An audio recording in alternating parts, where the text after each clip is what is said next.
यीशु मसीह के नाम से आप दर्शकों को फिर से मैं एक बार स्वागत करती हूँ। धन्यवाद करती हूँ परमेश्वर को इस सुसमाचार के द्वारा आपके घरों में मैं पहुंच सकूं, इस द्वार खोल दिया उसके लिए मैं प्रभु को धन्यवाद करती हूँ। और मैं शुभ संदेश चैनल को भी मैं धन्यवाद करती हूँ। मैं आशा रखती हूँ आप लोग सब लोग इस कार्यक्रम के द्वारा जरूर आत्मिक उन्नति पा रहे होंगे, जरूर बाइबल के बातों में गहराई में जा रहे होंगे और आपके आत्मिक जीवन आगे बढ़ रहे हैं। प्रार्थना की सेवा करने के लिए बहुत सारे कॉल्स आते हैं और आपके साथ इस सेवा को हम करने के लिए मौका दिया, उसके लिए भी मैं धन्यवाद करती हूँ। चलिए आज हम देखेंगे कुछ नई चीज़ को देखेंगे। हर बार एक नई चीज़ को हम सीखना चाहिए। बाइबल में से क्रिश्चियन लाइफ एक बोरिंग लाइफ नहीं होना चाहिए। हर एक दिन एक नई तरीके से हम प्रभु को हम वचन के द्वारा हम नई तरीके से सीखना चाहिए।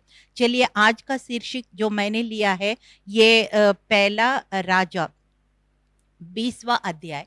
ये पुराना नियम में आपको पता है हम लोग पुराना नियम को बिल्कुल ऐसे अलग नहीं कर सकते, क्योंकि एक कैमरा में एक नेगेटिव होता है ना, नेगेटिव को अगर क्लीन करेगा तो कैसे फोटो आ जाता है ना, इसी तरह से हमारा जो यीशु मसीह का जो आने वाला सब कुछ पुराना नियम में हमें सब कुछ आने वाला समय यीशु मसीह कैसे इस पृथ्वी में आएंगे, क्या करेंगे और मानव जाति का कल्याण कैसे होगा, पवित्र आत्मा उसके बाद कैसे, सब कुछ पुराना नियम से ही शुरुआत होता है।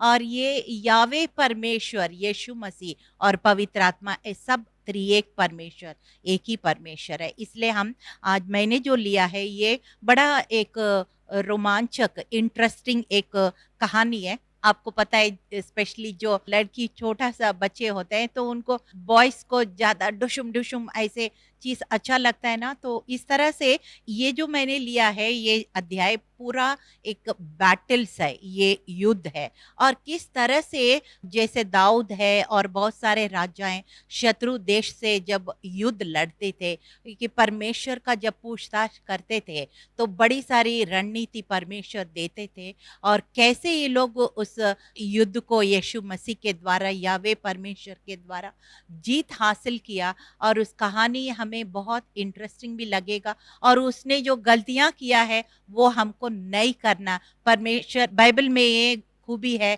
कि किसी का गलती परमेश्वर छुपाता नहीं है। क्यों क्यों ताकि हम उस गलती को दोबारा ना करें। और फिर जो कुछ खूबियां होती है उसको हमको अपनाना पड़ेगा। जैसे हम मांस खाते हैं तो हड्डियां अलग करते हैं और मांस खाते हैं ना, उसी तरह से बाइबल में जो इन लोग ने जो गलतियां किया है हमको उस गलतियों को नहीं करना है। और जो खूबियां हैं जो सही किया, परमेश्वर के आदेशों को कैसे उसने पूरा किया और कैसे जय पाया शत्रु के ऊपर, वो सारे सिद्धांतों को हम इस कहानी के द्वारा हम सीखेंगे। चलिए हम शुरू करेंगे पहला राजा 20 अध्याय। और यहाँ पे ये है कि ये इज़राइल उस समय तक सुलेमान, आप सबको पता है सुलेमान राज्य के बाद इज़राइल दो टुकड़ा हो गया था, क्योंकि सुलेमान ने परमेश्वर की बात कुछ समय तक माना और बाद में वो परमेश्वर को छोड़ दिया, वो खिलाफ करने लगा, तो इसलिए अन्य देवताओं के पीछे जाने लगा। फिर इसलिए वो उसके बाद सिर्फ जो इज़राइल का एक ही गोत्र जो है परमेश्वर ने जिंदा रखा दाऊद के वाचा के वजह से, और बाकी सारे गोत्र आपको पता है तितर बितर हो गया। तो यहाँ पे हम देखते हैं जो इस समय जो मैंने जो जिस कहानी लिया, इस समय इज़राइल दो टुकड़ा हो चुका था कि नॉर्दर्न इज़राइल जो उत्तर इज़राइल बोलते हैं उसको उसको इज़राइल बोलते हैं, और नीचे जो दक्षिण इज़राइल है उसको यूदा बोलते हैं। तो इस तरह से, और उत्तर इज़राइल तो सामरिया राजधानी होया करता था और यूदा का यरूशलेम राजधानी होया करता था। और फिर इसके जो एक सीरिया, जो अभी का नाम है सीरिया, लेकिन बाइबल में इस सीरिया का नाम है आराम, आराम राजा लिखा हुआ है। तो सीरिया लोग, सीरिया का राजा कैसे इज़राइल के ऊपर युद्ध लड़ने का आया। और इस समय तक हम देखते हैं कि देखिए जो इज़राइल का दो राजा हो गया, दो टुकड़ा हो गया, और एक राज्य जो है सीरिया के साथ जुड़ा हुआ है और दूसरा राज्य सीरिया के साथ नहीं जुड़ा हुआ। तो ये देखिए, जैसे दो व्यक्ति होता है, पति पत्नी समझो, और तीसरा व्यक्ति आपके बीच में आएंगे तो क्या होगा, वो तीसरा व्यक्ति जरूर फायदा उठाएगा। यहाँ भी कुछ ऐसे ही हो रहे हैं। यहाँ पे इजराइल दोनों राजा लड़ रहे हैं, और ये आराम का राजा जो सीरिया का राजा है, और ये एक राजा को वो सपोर्ट कर रहे हैं और आपस में लड़ रहे हैं, और वो सीरिया राजा, आराम का राजा, वो फायदा उठा रहे हैं। आपको पता है इंडिया में भी ऐसे ही हुआ था। 200 साल अंग्रेजों को हम हिंदुस्तान में कितना, हम फ्रीडम फाइटर्स बोलते हैं ना, कितना हम लोग फाइट करना पड़ा, तब जाके हमें 1947 में हमारा देश में आजादी आए। तो वो क्या करते थे, डिवाइड एंड रूल। वो क्या करते थे, अगर दो भाई यहाँ पे अड़ोस पड़ोस राज्य में रूल करता है तो एक भाई के साथ हो जाते थे, और फिर वो दूसरा भाई का और इस भाई का दोनों लड़ाई करवाते थे, और फिर नेचुरली जो एक भाई को जो जिसको सपोर्ट किया उसका जीत होगा, और फिर ये दूसरा भाई का राज्य को वो कब्जा कर लेते। इसी तरह से वो इंडिया में बहुत सारे राज्य को उसने कब्जा किया, और फिर उनको निकालने में 200 साल लगा। हमारे जीवन में भी कई बार हम एकता में रहने से हमें फायदा होता है। जब लड़ाई करते हैं तो तीसरा पार्टी क्या करते हैं, फायदा उठाते हैं। देखिए जल्दी से हम इस अध्याय को पढ़ेंगे। आराम के राजा बेनहदीद ने अपनी सारी सेना इकट्ठा की, और उनके साथ 32 राजा और घोड़े और रथ थे। उनके संग लेकर उसने शमरोम पर चढ़ाई किया और उसे घेर के उनके विरुद्ध लड़ा। यहाँ पे इजराइल का कौन सा राजधानी है, सामरिया, हिंदी में समरोन बोलते। ये जो समरोन में चढ़ाई किया, किसने चढ़ाई किया, ये आराम के राजा बेनहदाद। बेनहदाद ये नाम नहीं है, ये टाइटल है। ये बेनहद, जैसे फारो बोलते हैं ना, ऐसे ये बेनहदाद का ये टाइटल है। ये आराम का राजा बेनहदाद ने कितने लोग का सेनापतियों को और कितने लोग को इकट्ठा किया, 32 राजाओं को, 32 राजाओं को, घोड़ों को, रथों को, सब कुछ लेकर सिमरोन पर चढ़ाई किया। और फिर उसने क्या किया, तब उन्हें नगर में इजराइल के राजा अहाब के पास दूतों को ये कहने लिए भेजा, बेनेदाद तुझे यूं कहता है, तेरा चांदी सोना मेरा है, और तेरा स्त्रियां और बच्चे में जो जो उत्तम है वो भी सब मेरे हैं। इजराइल के राजा ने उसके पास कहला भेजा, हे मेरा प्रभु, हे मेरा राजा, तेरा वचन के अनुसार मैं और मेरा जो कुछ है सब तेरा है।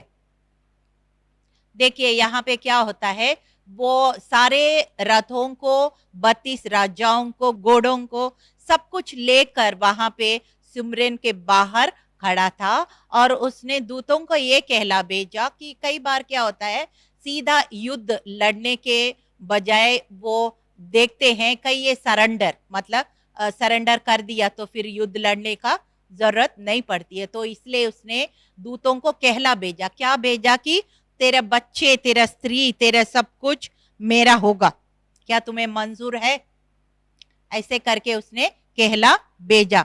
जब कहला भेजा तो उनको क्या करना चाहिए, मना करना चाहिए, हाँ करना चाहिए, आप बताइए।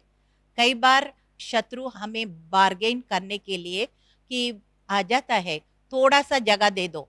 जब थोड़ा सा हम जगह देंगे, वो थोड़ा से कभी संतुष्ट नहीं होगा। हम इतना जगह देंगे तो वो एकड़ लेगा इतना, वो हर फिर धक्का देने से भी वो नहीं जाएगा, वो प्यार से नहीं जाएगा। यहाँ भी ऐसे हो रहे, देखिए कभी समझिए। इसलिए शत्रु के साथ कभी लेन देन नहीं करना, ना उसको हमारे जीवन में, हमारे परिवार में, हमारी सेवकाई में कहीं भी जरा सा भी उसको घुसने नहीं देना। यहाँ पे आगे क्या लिखा है, इजराइल के राजा ने उसके पास कहला भेजा, हे मेरे प्रभु, हे राजा, तेरे वचन के अनुसार मैं और मेरा जो कुछ है सब तेरा है, ऐसे कह रहे, जबकि ऐसे नहीं कहना चाहिए। उन्हीं दूतों फिर आकर कहा, बेनेदाद तुझसे यूं कहता है, मैं तेरे पास यूं कहला भेजा। ये सब कुछ हो गया, और फिर वो क्या हुआ, वो बेनेदाद और आगे बढ़ रहे, और आगे बढ़ रहे, और आगे बढ़ रहे। कैसे आगे बढ़ रहे बाद में मैं थोड़ा थोड़ा स्किप करके पढ़ती हूँ क्योंकि नहीं तो बहुत समय लग जाएगा। कि तब इज़राइल के राजा ने अपने देश के सब पुण्य, देखिए यहाँ पे 6वां वचन में लिखा, परंतु कल इसी समय में अपने कर्मचारियों को तेरे पास भेजूंगा और तेरे कर्मचारियों के घरों में ढूंढ डांड करेंगे और तेरी जो मनभावनी वस्तु निकाले उन्हें भी अपने अपने हाथों में लेकर आएगा। पहले सिर्फ आपका स्त्री, आपके बच्चे ऐसे बोला, फिर अभी क्या बोल रहे, मेरे कर्मचारियां जो कुछ उनको अच्छा लगेगा, जिसमें हाथ लगेगा वो सब कुछ मेरा ही होगा। और पता नहीं क्या क्या कहां कहां वो हाथ लगाएगा ना। तो फिर अब डरने लगा। अब आहाब जो है इज़राइल का राजा है, अब डरने लगा। देखिए ये इससे हम क्या सीखते हैं कि पहले शैतान को मौका दिया, वो घुसते रहेगा, जब इतना घुसेगा कि हमें फिर अच्छा नहीं लगेगा, तब उनको निकालना बड़ी मुश्किल हो जाएगी। यहाँ पे यही हो रहा है। आहाब राजा बोल रहे हैं अब मैं क्या करूं, ये इतना आगे बढ़ रहे कि जो मन भावनी उसका होगा, जहां पे इनका कर्मचारी हाथ लगाएंगे वो सब कुछ मेरा होगा। तब उसने क्या होगा, तब उसने इज़राइल का राजा बोल रहे हैं सब पुरनियों को, तब याद आ गया। अभी तक पुरनियों का याद नहीं आया, अब पुरनियों का याद आया। पुरनियों मतलब एल्डर्स, जो बुजुर्ग होते हैं, अनुभव लेके बैठते हैं, उन सब लोग को याद आया। और फिर नीति वचन 11 और 14 में लिखा ना, सम्मति देने वालों का बहुतायत के कारण बचाव होता है। In the council of the multitude of counsellors there is safety. मतलब बहुत लोग जब मिलके एक निर्णय लेते हैं वो हमेशा अच्छा रहता है। क्यों, ये गलत हो रहे तो भी दूसरा एक सही कर देगा। इसलिए मल्टीट्यूड ऑफ काउंसलर्स मतलब बहुत सारे पुण्यों से इसने पूछताछ किया, तो उसने क्या कहा कि ये अच्छा बात नहीं है, उनको इतना आगे बढ़ने मत देना। जब उसने ऐसे बोला तब उसने कहला भेजा, मैं कट शॉर्ट कर रहे हैं यहाँ पे, तब उसने बेनेदाद को फिर कहला भेजा, हाँ पहला जो डील था वो मंजूर है, लेकिन अभी जो दूसरी बार आपने जो भेजा था वो मुझे मंजूर नहीं है। जब उस ऐसे कहा तो क्या हुआ, यहाँ पे आगे देखते हैं। वहां पे ये जो ऑलरेडी उसने जो मन बना के इतना घमंड के साथ, इतना ओवर कॉन्फिडेंस के साथ जब उसने मन बना के आया है इस राजा, क्यों आया है, क्योंकि अपना रथों का संख्या के वजह से, अपने घोड़ों का संख्या के वजह से, अपनी जो सेना की संख्या के वजह से, अपनी जो ताकत, जो दुनिया की ताकत। कई बार लोग घमंड क्यों होते हैं, वो अपना पैसे से घमंड होते हैं, या अपने कीर्ति से घमंड होते हैं, अपने कुर्सी से घमंड होते हैं, या अपने एजुकेशनल जो क्वालिफिकेशंस होते हैं, ये सारे चीज से हम घमंड कर सकते हैं। लेकिन पौलुस क्या कहते हैं, मैं मसीह को छोड़ के किसी और बात को मैं घमंड नहीं करूंगा, वो सारा चीज, दुनिया की चीज मेरे लिए कूड़ा के बराबर है। हालेलुया। तो यहाँ पे ये क्या हो रहा है, यहाँ पे आराम देश का राजा बेनहदाद, उसने ऐसे वहां पे माहौल बनाया कि उसका पूरा निश्चय था कि मैं जीतूंगा। क्यों जीतूंगा, क्योंकि यहाँ पे हम देखते हैं वहां पे जो इनका जो संख्या है वो लाखों में है, और जो इज़राइल की जो संख्या कितना है, हजारों में है। जिसका लाखों में संख्या है और जिसका हजारों में संख्या है, तो वो नेचुरली यही सोच रहा होगा मैं जरूर जीतूंगा। और जीत ऐसे ही सोच के उसने क्या किया, वहां पे वो लोग आराम से वो दारू शराब पीने लगे, और इतना शराब पीने लगे कि वो होश भी सही से काम नहीं कर रहे। और वहां पे कह रहे हैं कि तब यहाँ पे हम देखते हैं बेनहदाद ये कह रहे हैं, यदि समरोन की में इतनी धूल निकले कि मेरे सब पीछे चलने वालों का मिट्टी भर जाए, तो देवता मेरे साथ ऐसा ही वरन इससे भी अधिक करे। यानी कि कह रहे हैं कि मिट्टी भी नहीं मिलेगा आपका समरोन में, मिट्टी भी नहीं होगा। मतलब कहने का मतलब है, कह रहे हैं कि बेनहदाद कह रहे हैं कि पूरा आपका इज़राइल को हम खाली कर देंगे कि धूल भी नहीं मिलेगा, ऐसे धूल भी नहीं मिलेगा, ऐसे करके वो कह रहा था।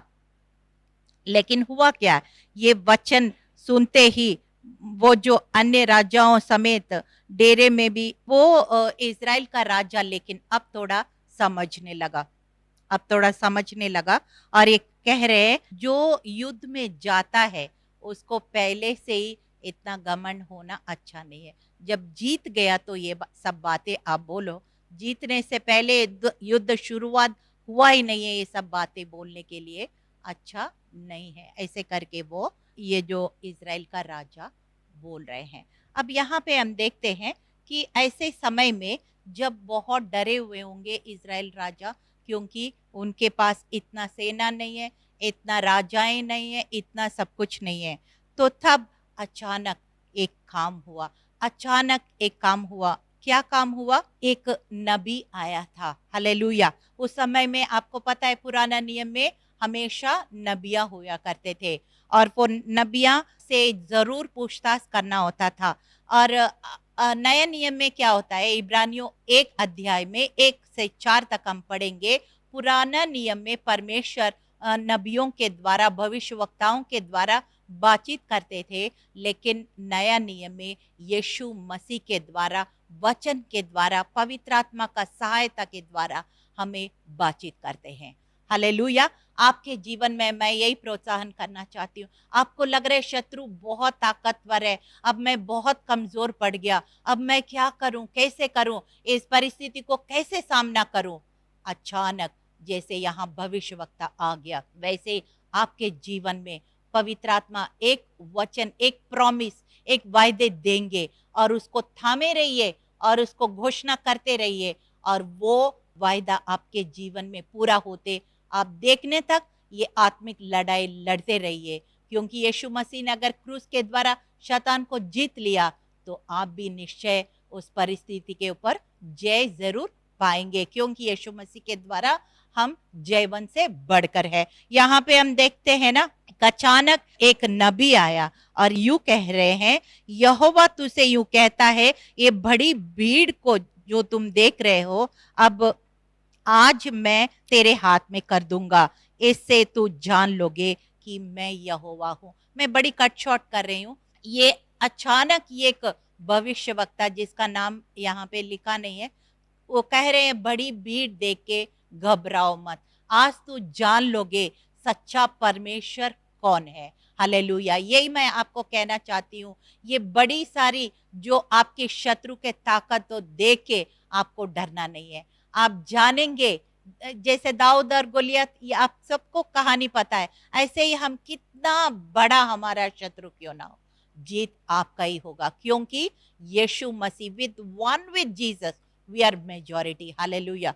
तो इसलिए आप ये भविष्यवक्ता क्या कह रहे हैं, यहोवा के द्वारा आप इस युद्ध को जीत लोगे। हालेलुया। और जैसे ये आगे देखते हैं, वो इतना शराब पी लिया, वो कह रहे हैं अपने सेनाओं को, कह रहे हैं वो लोग बोल रहे हैं हाँ वो लोग लड़ने के लिए आया है। और यहाँ पे 14 यहाँ पे वचन में देख रहे हैं कि किस तरह से किस लोग को आगे करना है, कैसे करना है और कौन अगवा करना है, ये सारा रणनीति वो भविष्यवक्ता आहाब को दे रहे, और वैसे ही उसने किया है। करने के बाद क्या हुआ, वहां जो सैनिक लोग हैं वो जब युद्ध लड़ने के लिए आया था, और वहां पे वो लोग, लेकिन संख्या तो है लेकिन उतना तैयार नहीं थे। आप पढ़ेंगे तो आप खुद मालूम होगा। वो बेनेदाद बोल रहे वो जिंदा है तो भी उसको मारना मत, उनको लड़ने के लिए आ रहे तब भी जिंदा लेके आओ,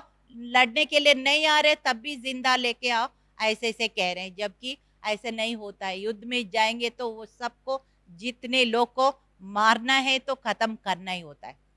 जिंदा हो तो कभी भी खतरा हो सकता है, लेकिन वो शराब के उसमें नशे में ऐसे बोल रहे हैं। तो फिर इसलिए 7,000 लोग थे और 232 इनका जो गवर्नर्स है, ये सारे मिलकर इतना अच्छा सा लड़ाई किया कि वो बेनहदाद जो है भाग गया। वो क्या किया, यहाँ पे हम इसमें पढ़ते 20वां अध्याय में ये लिखा है, और वे अपने अपने सामने के पुरुष को मारने लगा और अरामी भागे और इज़राइल ने उनका पीछा किया। और अराम का राजा बेनेदाद सवारों के संग घोड़े पर चढ़ा और भागकर बच गया। हालेलुया।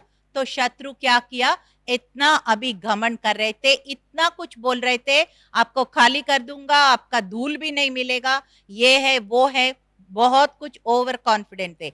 लेकिन यहाँ पे क्या हो रहा है, वो अपना जान बचाने के लिए घोड़े पर चढ़ गया और वो भाग गया।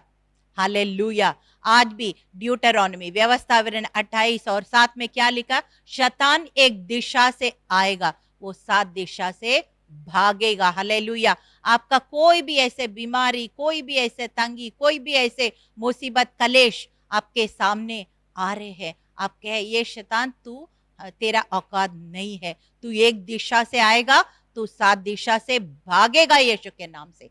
हालेलुया। और यहाँ पे बेनहदाद अपने जान बचाने के लिए घोड़े पर चढ़ गया और भाग गया। और फिर क्या हुआ, फिर ये नबी जो कह रहे हैं कि ये तो भाग तो गया लेकिन मरा नहीं है। आपको पता है जब शत्रु पूरा मरा नहीं है, वो कभी भी खतरा हो सकता है, इसलिए हम ओवर कॉन्फिडेंट नहीं होना है।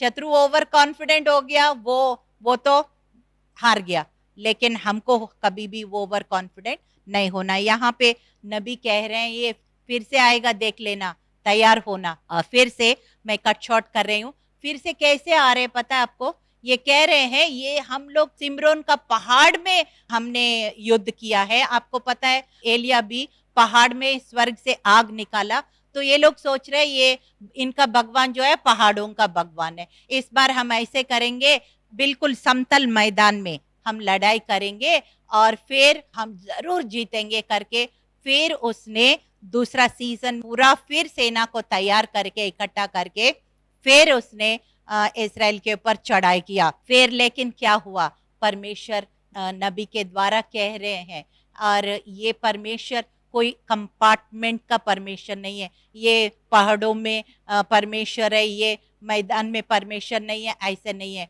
पूरा ब्रह्मांड का परमेश्वर है। हालेलुया। इसलिए वो साबित करना चाहता था कि मैं पहाड़ों का नहीं, मैदानों का नहीं, सब जगह मैं पूरा सर्वंतर्यामी, सर्वज्ञानी, सर्वव्यापी परमेश्वर हूं। ऐसे वो उनको साबित करना था। इसलिए इस बार हम देखते हैं कि ये जो संख्या अभी भी ज्यादा है, इनका जो सीरियन की आर्मी जो है, आराम की जो सेना है बहुत ज्यादा है, फिर भी लेकिन हम देखते हैं दूसरी तरीके से परमेश्वर अद्भुत रीति से कैसे उसने मार गिराया उस आराम राजा को, बेनहदाद को। उसने क्या किया, ये लोग तो जितना शत्रु को खत्म करना कर दिया, लेकिन 27,000 जो दीवार गिर के वो लोग मर गया। हालेलुया। यानी कि मतलब क्या, परमेश्वर आपके लिए लड़ता है। निर्गमन 13 और 14 में लिखा है कि मैं तेरे लिए युद्ध लड़ूंगा, तो चुपचाप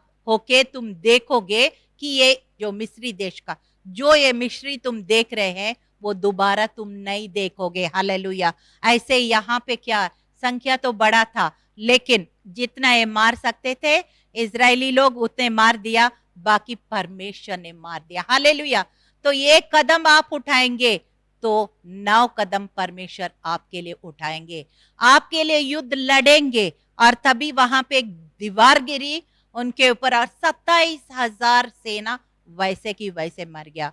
और फिर वो बाकी लोग को इसने सेना मार के गिराया। और फिर भी दूसरी बार भी वो लोग सोचा था ये पहाड़ों का भगवान है इनका, लेकिन यहाँ पे हम देखते हैं मैदान में भी ऐसे इतने बड़ा जीत को हासिल किया। और फिर हम देखते हैं कि हमारा परमेश्वर सिर्फ पहाड़ का नहीं, सिर्फ मैदान का नहीं, सिर्फ एक हिस्सा का नहीं है, एक पोर्शन का नहीं है, पूरा ब्रह्मांड का, आसमान और जमीन का, हम सबका परमेश्वर, पूरा दुनिया में अभी वायरस हो रहे हैं, पूरा दुनिया में परमेश्वर नियंत्रण रख सकते हैं। हालेलुया।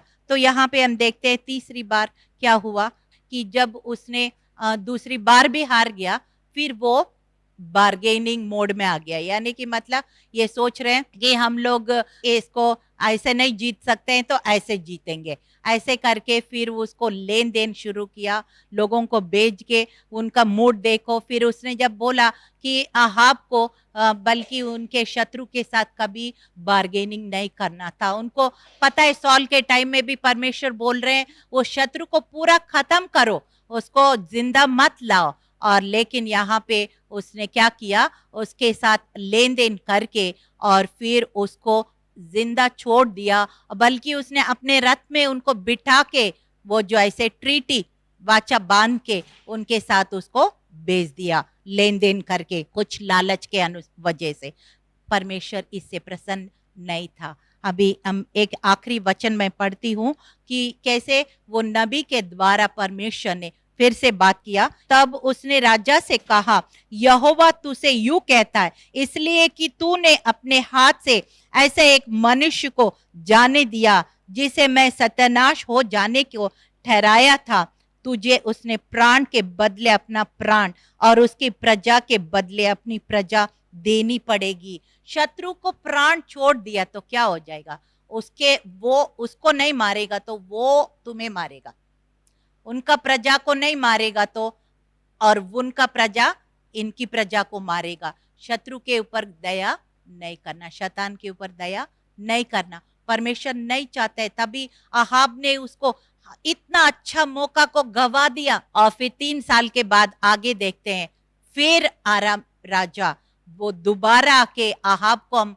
मारते हुए कहानी में बाइबल में पढ़ते हैं। इसलिए शत्रु को कभी साथ लेन देन मत कीजिए, उनको घुसने मत दीजिए, उनके चाल को, उनके डिसेप्शन धोखा को, उसमें जाल में कभी ना फंसे, किसी और लालच में ना आइए। और वो क्या हो जाएगा, नहीं तो उसको अंत नहीं करेगा, वो आपको अंत करेगा। मैं देखती हूँ कई बार चूहा को लोग पकड़ते हैं, मैं दिल्ली में कई लोग को देखा, पकड़ते हैं, ओ नहीं मरना चाहिए पाप चढ़े, फिर वहां पे दूर छोड़ के आ जाती। मुझे हंसी आती है, जब तक वो लोग घर पहुंच रहे होंगे वो चूहा इनसे पहले ही वो घर में घुसे। क्या इनकी ये चूहा पे दया किया, वो इनके दया करेगा? नहीं करेगा। ऐसे ही शत्रु, हम उन पर दया नहीं करना चाहिए, वो क्योंकि हम उन पर दया करेगा वो, लेकिन हमारे ऊपर दया नहीं करेगा। आइए चलिए प्रार्थना करते हैं। धन्यवाद महान सामर्थी पिता, राजाओं का राजा, प्रभुओं का प्रभु, अहाब राजा को परमेश्वर ने 2 बार इतना बड़ी जीत को हासिल किया प्रभु, लेकिन फिर भी उसने जिस तरह से परमेश्वर के आदेश को पालन करना चाहिए वो नहीं कर पाया, शत्रु को जिंदा छोड़ दिया परमेश्वर, उसके साथ लेन देन करके उनके छोड़ दिया प्रभु। जब उसने छोड़ दिया, लेकिन शत्रु इनको नहीं छोड़ेगा, ये बात उनको समझ में नहीं आया प्रभु। आज हम प्रार्थना करते हमें शत्रु का चाल को समझने वाले बन सके, और उनको कोई हमारे जीवन में, हमारे परिवार में, हमारे सेवकाई में, किसी क्षेत्र में भी शत्रु को हम घुसने का मौका ना दे प्रभु। ऐसे हमें तेरी स्वर्गीय बुद्धि, ज्ञान, विवेक, समझ से हमें भर दे। हर समय हर क्षेत्र में हम चौकस रहे, अपने परिवार के लिए चौकस रहे, बच्चों के लिए चौकस रहे, अपने लिए चौकस रहे, और अपने आप को बचते हुए औरों को भी बचाने वाले हम बन सके प्रभु, क्योंकि आपने शत्रु को खत्म कर दिया क्रूस के द्वारा।